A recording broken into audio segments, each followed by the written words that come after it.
or pervasive that they literally get under our skin and change our biology. In the early 70s, I was just going into college, and we just began to hear about this syndrome, post-traumatic stress, right? And soldiers were going off to Vietnam, and they were coming home, and they were changed, and they were ill, physically and mentally ill. I thought, what if the war was in your home, if it was on your streets, it was every time you went to school? What happened to you when you couldn't get off the front lines? This clinic at Boston's Children's Hospital was created by one of the nation's most renowned pediatricians, Dr. T. Barry Brazelton. Do you get tired? I get tired, very tired. Are you hiding behind there? I don't think he wants me to see him. No, you don't like to be touched, do you? No. No. You don't like anybody to play with you? No. No. Bobby is one that I would say is going to cost society a lot if one made a prediction about him, because he's not only very hypersensitive. When I touched him, he jumped and moved away. If I tried to make any advance to him, he had to guard himself and shut me out right away. And he couldn't really let me get close. And that mother with 5 children under the age of 6 is so overwhelmed she hasn't the capacity, the energy, the time, or anything else to pay attention to each of those children individually. So they have to really fight to get anything out of life.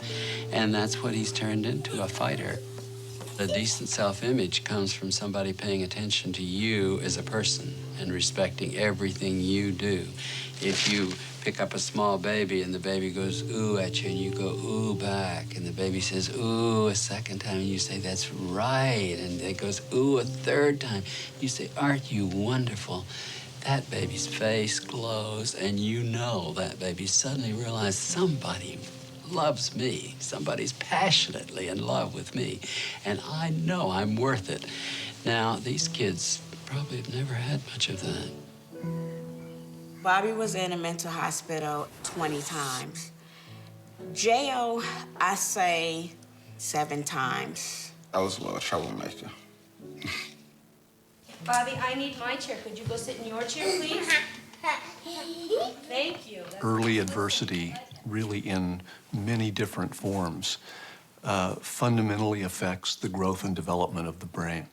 The basic way it works has to do with our body's fight or flight response, right? So imagine you're walking in a forest and you see a bear, right? Like what happens in our bodies? Immediately, the brain sends a signal to the rest of the body to release stress hormones. So we release hormones like adrenaline and cortisol. And these hormones are responsible for, all those feelings that we have when we're terrified. That is what is supposed to happen to allow you to either fight that bear or run from the bear. But the problem is what happens when the bear comes home every night, right? And this process is activated over and over and over again.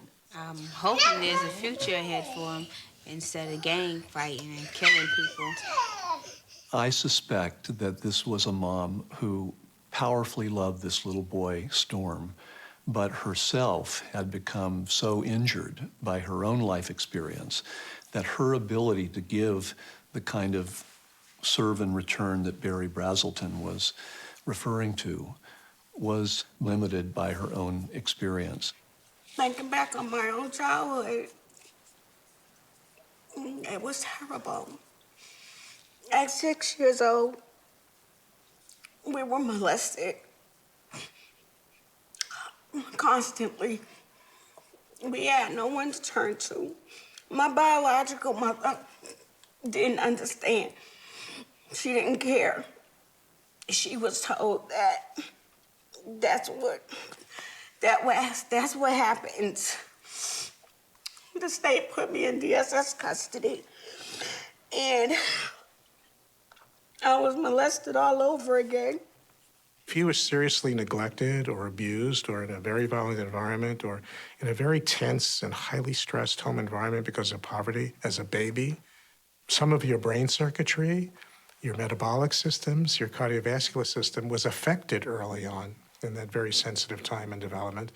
And there are biological memories of that. There are traces that are helping us now to understand why what happens early leads you to more likely have illness.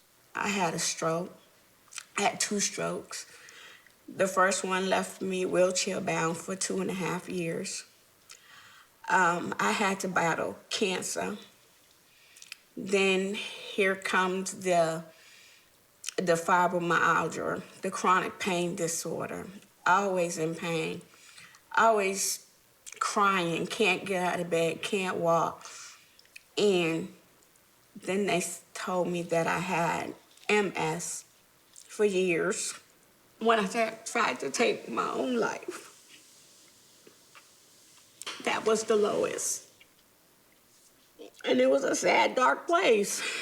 When you have an adult who has an overactive stress response, they're more likely, that family is more likely to be in a stressful or traumatic situation. And the ability of the caregiver to be that buffer is compromised. And that creates a little bit of a perfect storm for intergenerational transmission. It is. My son Jeremiah has cerebral palsy. He can't talk. He can barely walk. I can't see him when I want to see him because his mother actually had both of our parental rights taken away. They basically said, I did everything. Beating on the kids to showing them porn to this, that, and the third, and all the blame went on me. Families like Yvonne's family, where you see what happens to her, and then you see what happens to little Bobby, and you see this neck, and then you see what happens to his kids. You add up those costs. I will tell you, we would have been much smarter to do an initial investment in solving that problem early on and making sure it did not go into the next generation. There we go. Yvonne and Bobby both rely on Social Security disability. The correlation between early adversity and poor health outcomes was documented in a landmark study called the Adverse Childhood Experience, or ACE study. I asked 17,500 adults about their histories of 10 categories of adverse childhood experiences.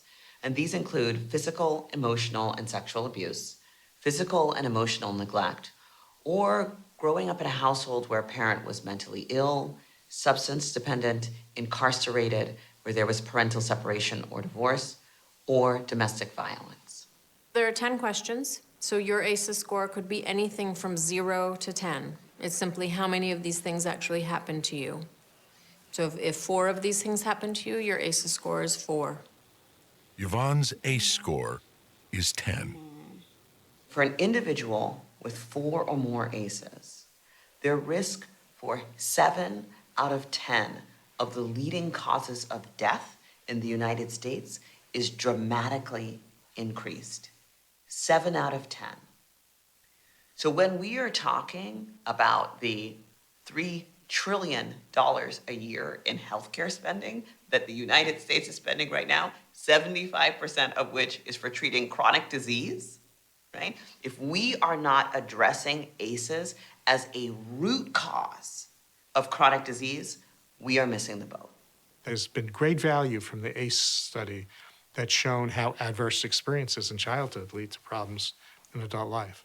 But an ACE score alone just gives you a measure of environmental exposure. It tells you nothing about individual differences in children. Children have profoundly different responses to adversity. So the metaphor that we have ended up using for this, which seems to work both for scientists and for lay people, is this metaphor of the orchid and the dandelion. There are children who, like dandelions, can thrive almost in any environment in which they're reared. They do well even in conditions of stress and adversity.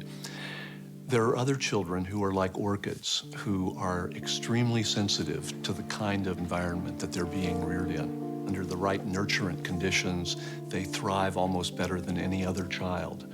But under conditions of adversity, under conditions of stress, they wilt and they don't do well. 20-year-old Daniela Anderson moved into her first group home at age 16 after being severely abused by her father.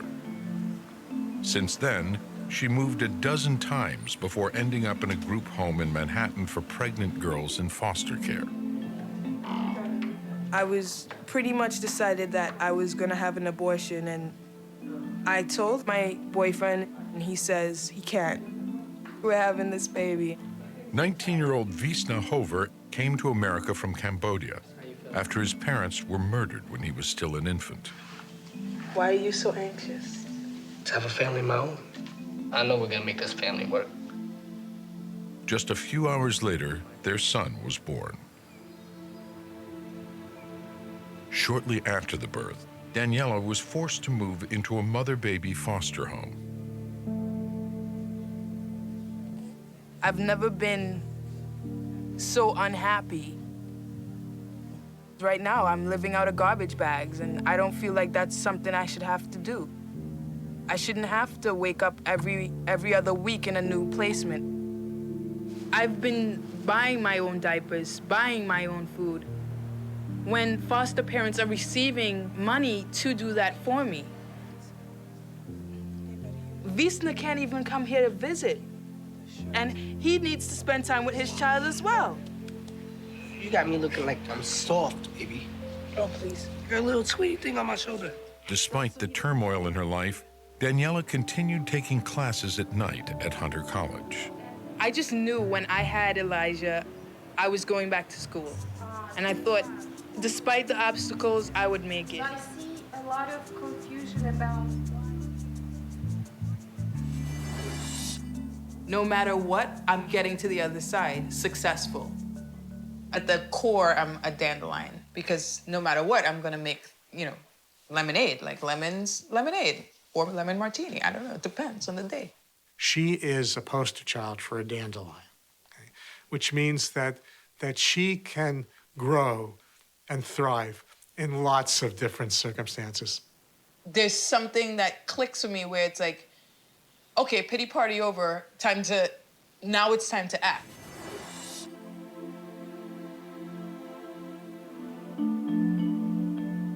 How do you feel when you see pictures of your father? I don't know. I get angry, I guess. My father, he hit us with 2x4s and literally anything he could pick up. My mother, she would sit back and allow him to do it because he would beat on her too. I used to get mad when my staff in my group homes would tell me, mothers, like animals in the wild, mothers protect their children, And I'd say, well, my mother's not a mother because she never protected us, My dad was just doing what he knew. Like, he knew, okay, well, a kid's not behaving in our culture, unfortunately, it is taught, like, you just beat them into submission. The final time was when he had hit me and I had started bleeding from my head. That was what led to me being in foster care.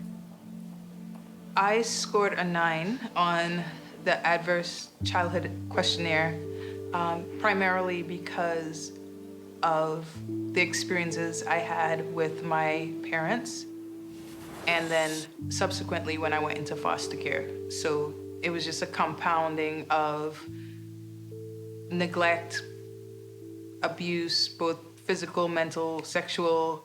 This is a tough thing to come out of unscathed.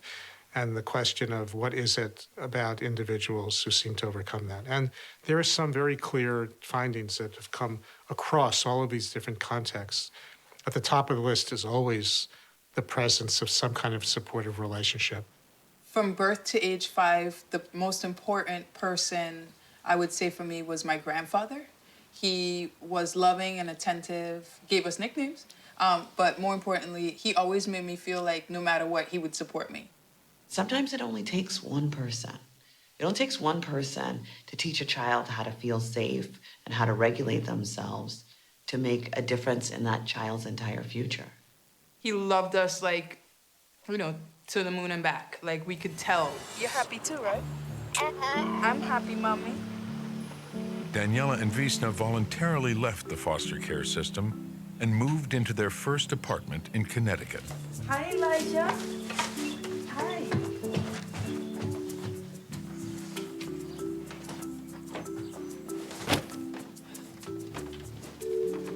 Who needs a day for change? I do. I do. We're home.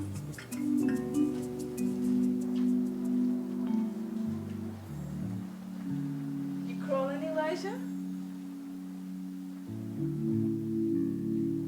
You have to pay rent in, wow, 3 days?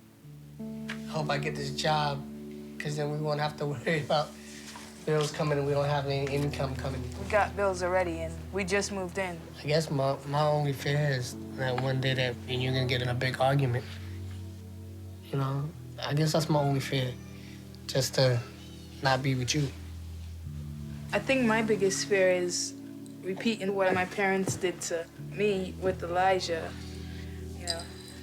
It's gonna be a struggle, but we can do it as long as we do it together. This was Visna and Daniela's wedding day. The ceremony was supposed to have started 2.5 hours earlier, but Daniela had not arrived. There were also serious doubts about whether Visna would make it to the wedding. The night before at his bachelor party, Visna got so drunk that he passed out and wound up in the emergency room on life support systems. Here I am, the day before my wedding, wondering, am I getting into something that I'm gonna regret? By virtue of the authority vested in me by the state of Connecticut, I do pronounce them husband and wife. You may kiss the bride.